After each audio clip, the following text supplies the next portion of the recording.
Muito bom dia a todos.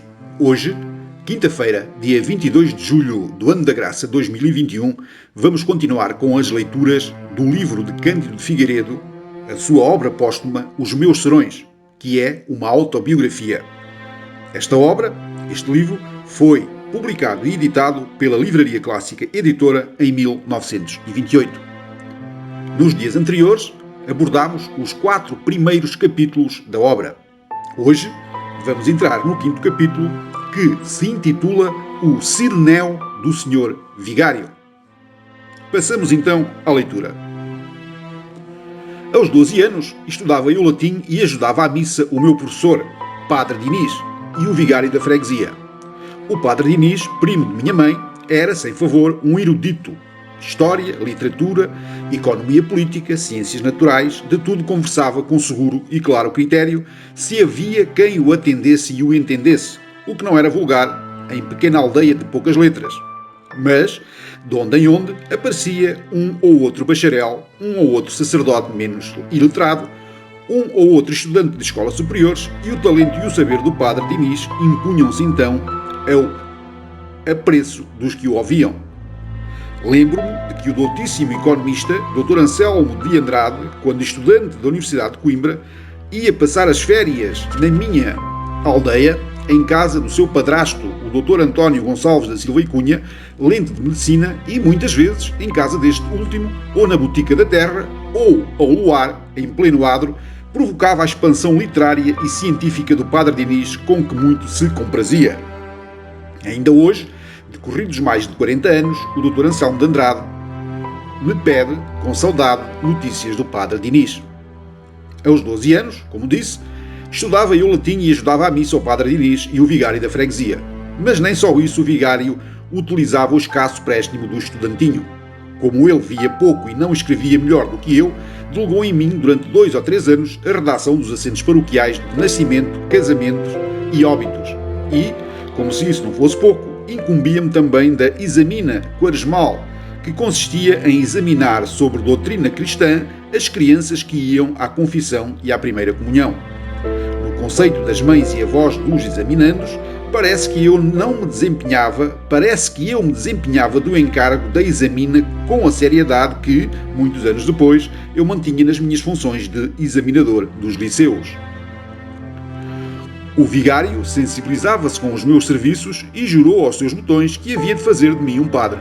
Arranjou-me uma batina sem mangas, loba, uma sobrepeliz, um barrete de clérigo e uns sapatos de fivela. Fez-me entrega de tudo isso e obteve-me licença para eu entrar com aqueles adminículos nas festas de igreja, especialmente nos ofícios de defuntos, em que eu, entoando latins, ganhava 3 tostões, como os verdadeiros padres. A minha família, sobretudo minha mãe, folgava com aquele tirocínio eclesiástico, já porque não poderia proporcionar-me situação mais vistosa, já porque um padre que, catolicamente, não pode formar família é garantia de amparo para os seus velhos pais. Aqueles 3 tostões dos ofícios de defuntos não eram a minha única receita. Como em minha casa havia um torno de marceneiro, consegui tornear pinhões de bucho e laranjeira, que depois vendia a pataco ou meio tostão cada um. Os meus clientes, mais seguros, eram os meus colegas da escola.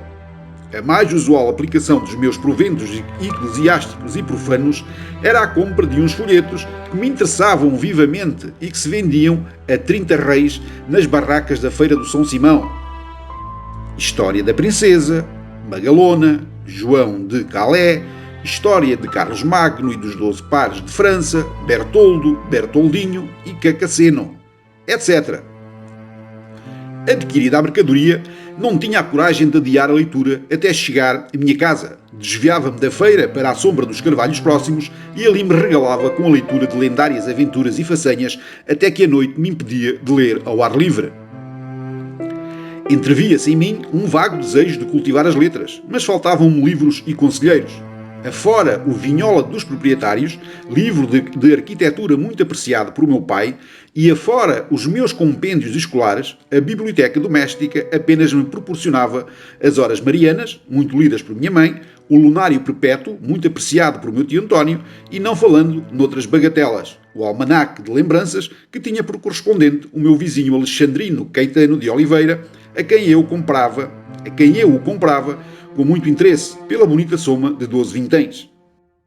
É que o almanaque de lembranças era realmente o meu evangelho literário, à míngua de outro mais canónico.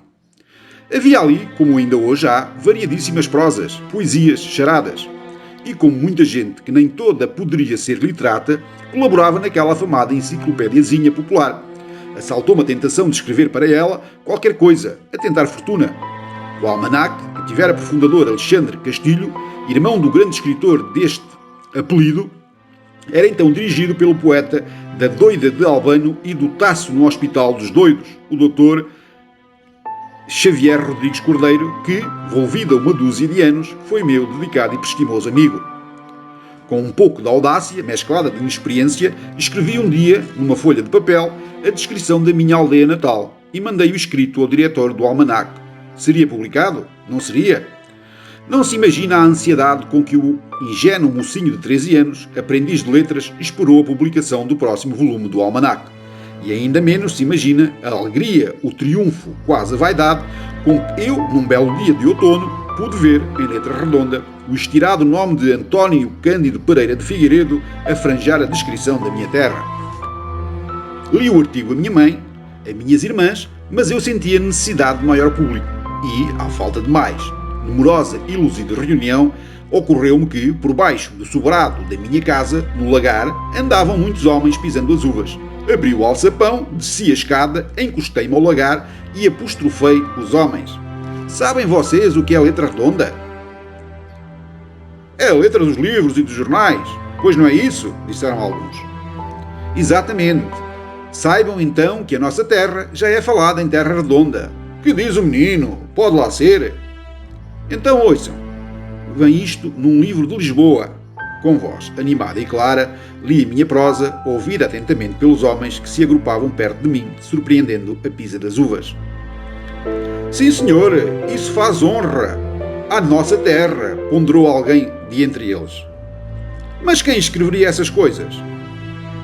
Algum de vocês sabe ler? Ali o Joaquim Merendas sabe alguma coisa. Então chega aqui, ó Merendas, e leia este nome. E o Merendas leu em voz alta: António Cândido Pereira de Figueiredo.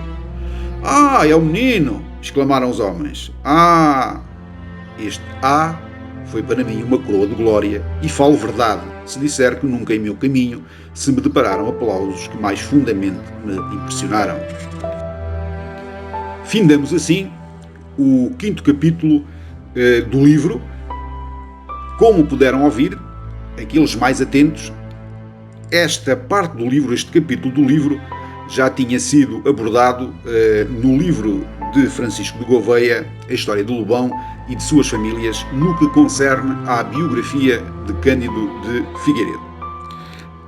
Portanto, acabam por ser algumas repetições, não é? Mas eu não quero de forma alguma desvirtuar o conteúdo do livro e a sua sequência, até para mantermos uma leitura fidedigna da obra. Portanto, é isso que se pretende, não me desviando 1 milímetro do que é a sua sequência. Ficamos então por aqui, por hoje. Amanhã iremos ao 6º capítulo. Eu, de facto, ontem pedi que me fizessem chegar alguns feedbacks se devo ou não continuar com a leitura desta obra, porque a parte da obra que fala sobre a sua infância e sobre Lobão da Beira, o concelho de Tondela e o distrito de Viseu, acaba no próximo capítulo, penso eu, e depois então Cândido de Figueiredo, nesta obra, vai falar sobre a sua vida após a saída aqui do nosso distrito de Viseu, até aos seus últimos dias. Portanto, agradecia que se não fosse pedir muito, que me dessem esse feedback, e podem me dar o feedback através das mensagens do vídeo no Facebook, no Lobão da Beira Web, fazendo um pequeno comentário se de facto pretendem ou não que eu continue a leitura da autobiografia de Cândido de Figueiredo. Se de facto não houver nenhum feedback e se não houver a demonstração de interesse nesse sentido, terminaremos amanhã a leitura deste livro com o 6º capítulo, que tem por título O Aprendiz de Versos. Então, muito obrigado a todos, desejo-vos um resto e uma ótima quinta-feira e até amanhã, se Deus quiser.